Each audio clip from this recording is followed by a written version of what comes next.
And welcome back to CentralCoastRadio.com, where we are talking Oz Comic Con right now on the show, and we have got our next guest on the show, Clive Standen, of course, who you will know from so many hit shows, including Vikings, Camelot, Taken, and even an appearance in Doctor Who. Clive is on the phone right now to talk to us not only about Comic Con, but his career in general as well. So welcome to the program, Clive. Hey, thanks for having me. Now, mate, you were just telling me off air how excited you are about being able to head down to Melbourne and meet everybody. Tell us a little bit about how you are feeling about this trip to Oz Comic Con. I can't wait. I've managed to go over to Australia. I filmed a movie in Brisbane and the Gold Coast. I've been to Sydney for a couple of days. Got over to do some shark diving in Adelaide. I've been to Perth. Never had the chance to go to Melbourne, and I can't wait because everyone says so many great things about it. I've got a couple of friends there that are good guys and says a lot about the place. So I just can't wait to meet the fans over there and get a bit of a sense of the town. Awesome. Well, it is my home city, so I've got to ask, what have you heard about Melbourne, and what are you looking forward to doing while you're here? Wow, I don't know. I've got some friends to see, so it's I've got my friend Joseph Parker, the boxer, as well. He's over in New Zealand. You might have had a chance to meet up with him over there. But I just want to, I like just getting back to the culture. I don't like being that kind of British guy that stands up in the bar drinking British beer or whatever. So I just want to kind of get in a car, rent a car, and just drive and see the country. Yeah, definitely. Well, everyone always says that Melbourne is like a mix of London and Los Angeles. I get a lot of people say to me they come from London and they see the London side of it, and then people from Los Angeles come here and say, oh, it's got the Los Angeles vibe as well. So it's a bit of a weird mix. Yeah, my buddy Owen's filming over there at the moment for La Brea, and that's why it's set in Los Angeles, and he's like, this is what's perfect. He said it's a bit weird. It's just Los Angeles with lots of animals that want to kill you and strange birds that make strange noises. So, Clive, have you been to many of these conventions in the past? Because you've been in so many great shows. Have you been to many of these conventions? I've done a few, yeah.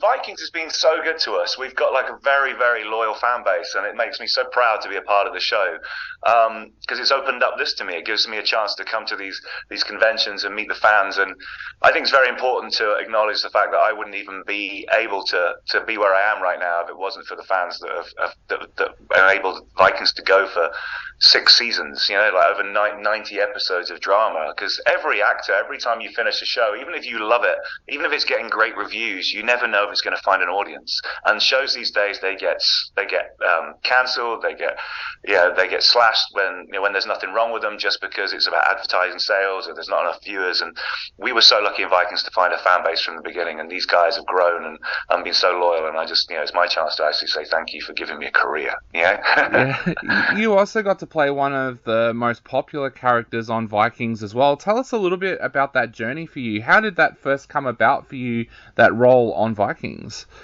Well, your man from Australia, Travis Fimmel, got the role, but I did nine auditions to play Ragnar Lothbrok. Oh, wow. And it got to the point where I think we're down to the last 3. Travis obviously was the one that got it. I wish I knew who the other guy was, but I got that phone call from my agent that's saying, Clive, I know it's been a long process for you, but they're going with someone else. And I was like, who are they going with? And this guy called Travis Fimmel. So I'm Googling him, and I'm like, good luck to them. Yeah, they don't want me. And then, 2 days later, Michael Hurst, who wrote all the episodes, our showrunner, he rang and said, because Rollo was originally written to be Ragnar's cousin. He was like a lot older. He was like 50 years old. Yeah. A bit of a tidbit for you is that King Horik, Donald Logue, he was originally offered the role of Rollo. So that's how different it was to the role I played. So Michael decided, because I think Travis was perfect to play Ragnar, but they were like, we need to find Clive a role, and he changed the character to the brother, made him similar age to Ragnar, and thought that we could work off that that duplicity and the two brothers competing for everything all the time. And I think that's been the heart of the show, at least for the first couple of seasons. You've got Travis Fimmel playing Ragnar Lothbrok as a kind of good guy, but just is really mercurial and almost wants to kind of do the bad thing, which has made him like the Tony Soprano.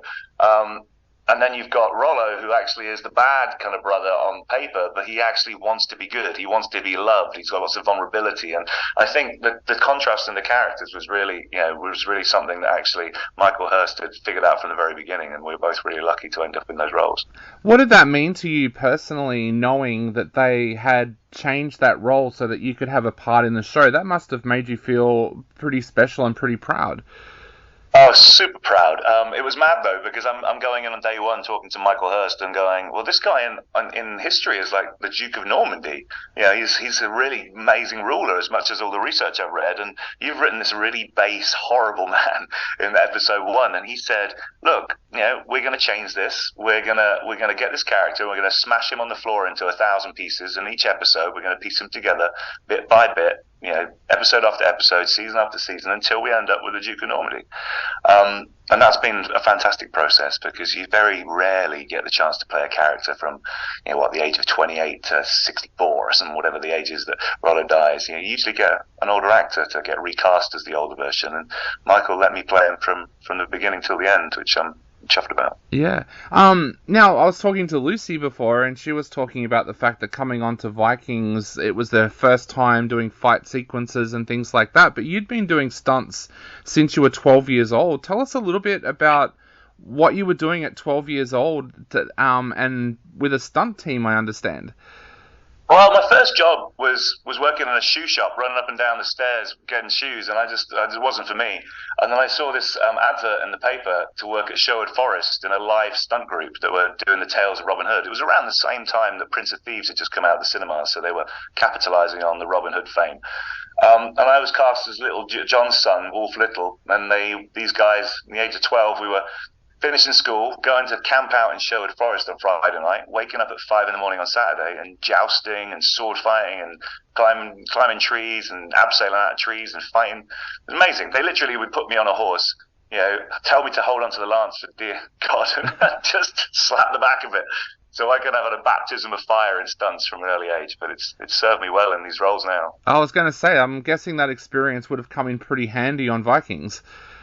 Yeah, I mean, I did Camelot before that and Vikings, and it's been no end of help. I mean, the horse riding itself it's great when you actually know how to ride, because if you're a lead role in a TV show and you only know the basics, you can't do the stuff that you want to do. You want to be able to just forget that you're on a horse and just concentrate on the character, and all of that stuff I never knew was going to be coming handy, but it's great, to be able to have those skills as a toolbox. Has there ever been a stunt that you've been asked to do during your career where you've gone, I don't think I can do this? Or has there been one that's really stood out for you that you've loved? Yeah, that's a good question. All three of those. I mean, there is one. I remember there's one that I wanted to do myself, and they would not let me in Taken, which was an army truck that was driving along at speed, and obviously I couldn't have any pads because I've got a t-shirt and jeans on, and they were like, there's no way we can hide any pads on your body. And I'm like, right, I'll take the fall.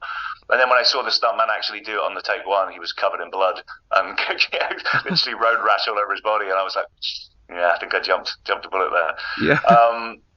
The one that I didn't want to do was in a mini-series I did called Mirage, where they had one of my characters jump off a 40-story building into a marina below. And as much as it's jumping onto water and I'm not scared of heights, I just looked at it and was like, this is something I'm not qualified to do. That would be the actor's ego going, yeah, I'll do it. And it's like, no, someone else can do this better. There's going to be someone who's a trained parkour guy who knows how to. And it was a good job again, because what I didn't realize is when this guy jumped off the top, it doesn't matter how you break the water, his coccyx hit the water first, and he couldn't walk for 3 days. Oh, wow. And he got it in one, and it looked incredible, and he made me look incredible, and it's amazing. But yeah, maybe the stunt that I most enjoyed doing, the first one that comes into mind was I was actually doing some of the siege work in Viking season 3. Being at the top of the siege tower and falling off into that moat, and that was pretty crazy to do. It was like right at the top of it, it's like a 3-story building, I suppose, and jumping off the top backwards into a pit that's only 9 feet deep and only 6 foot wide. Yeah. And you're doing it blind. Yeah, Yeah. I mean, there's loads. I mean, in Taken, I was doing fight scenes nearly every episode. So there was a lot of long fight scenes to learn, and I was getting thrown across tables and smashing every part of the kitchen apart over people's heads and things. It was a lot of fun. The battle sequences in Vikings always look so epic. They look like they were feature film style. Was there any battle sequences in Vikings that you really, really enjoyed? And are you one of the actors who's ended up with a battle scar from Vikings as well? I think from Vikings, we've all got battle scars. Definitely. My favourite battle, really, because it's the story, was the first episode of season 2, the Battle of the Brothers, Rollo versus Ragnar, because we were in the middle of a disused quarry and we had all these extras, and we filmed it for 3 days in a row. So it was just, what you love, all the shield walls all lined up, just charging at each other, smashing shields. Rollo had some great stuff to do, and that I had to run and leap over a shield to leap over the actual shield wall with my double axe, my Dane axe, and there's a fight with Floki in there, and spear Arna up on his, up off the ground, like the Incredible Hulk. It was just it was a great thing to be a part of. My favourite fight would have been the fight with Björn. It was just a one-on-one, because it was in the rain and I'm playing the drunk Rollo, and there's a lot of emotion involved in that one. But a battle would definitely be that one in season 2. Awesome. Now, we've got a massive amount of Doctor Who fans that not only listen to this show, but here in Melbourne that come along to conventions. Tell us about your experience with Doctor Who, because you did have a role in Doctor Who as well.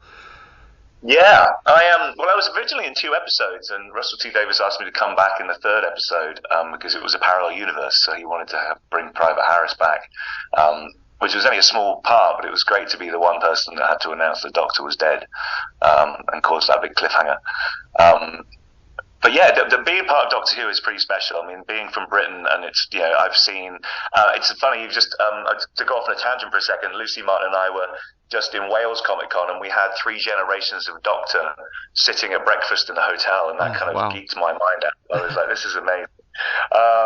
Paul McGann and Sylvester McCoy, and but that's what it meant. It feels special when you walk onto the set as a British actor, just because you know that you're walking into a family of history, and but they keep they keep everything top secret. In my Sontaran episode, we weren't allowed any phones on set. You couldn't, they didn't want to give away the plot to anybody. No photos in costume. I remember when Billie Piper came back for Turn Left, they kept her in a taxi for the whole of the filming because they didn't want to give her a dressing room. They didn't want her walking around because, the Doctor Who fans are so great and thorough that they didn't want anyone seeing it or spoiling it for anyone. So the poor girl had to sit in the taxi with the engine running all the way through the day and just come out, film their scene, and get back in again. But I love that the crew take it seriously. They're like, we have a legacy to withhold here and uphold, and we want the fans to love it, and it's exciting. And it's also, it's like, let's pretend at its highest level. All the kind of crazy aliens and the stats and things. It's a lot of fun. Oh, my co-host Harley is going to be so jealous that you've been in Doctor Who, because that's one of his ambitions, to be in an episode one day. So, but Clive, we are running out of time very, very quickly. The question I'd love to finish with is, what would you like to say to all of your fans out there who are buying tickets to Oz Comic Con to come along and see you in person? Well, firstly, thank you if you've already bought a ticket. And if you haven't bought a ticket yet, you got to, because I know you guys have Travis, and he lives in Australia. And, like I said, Rollo's not Ragnar, but I hope I'll suffice for this Comic-Con. But I do know a lot of behind-the-scenes secrets, a lot of gossip, a lot of things that we weren't allowed to say during the promotions of the show because, they'll behead us. But now the show's all said and done, and all the characters are in Valhalla. Maybe not Rollo. Come down and see me, and I'll tell you all about the gossip and all of the, dig the dirt out again, and we can have some fun, reminisce on our favourite episodes. I am an open book.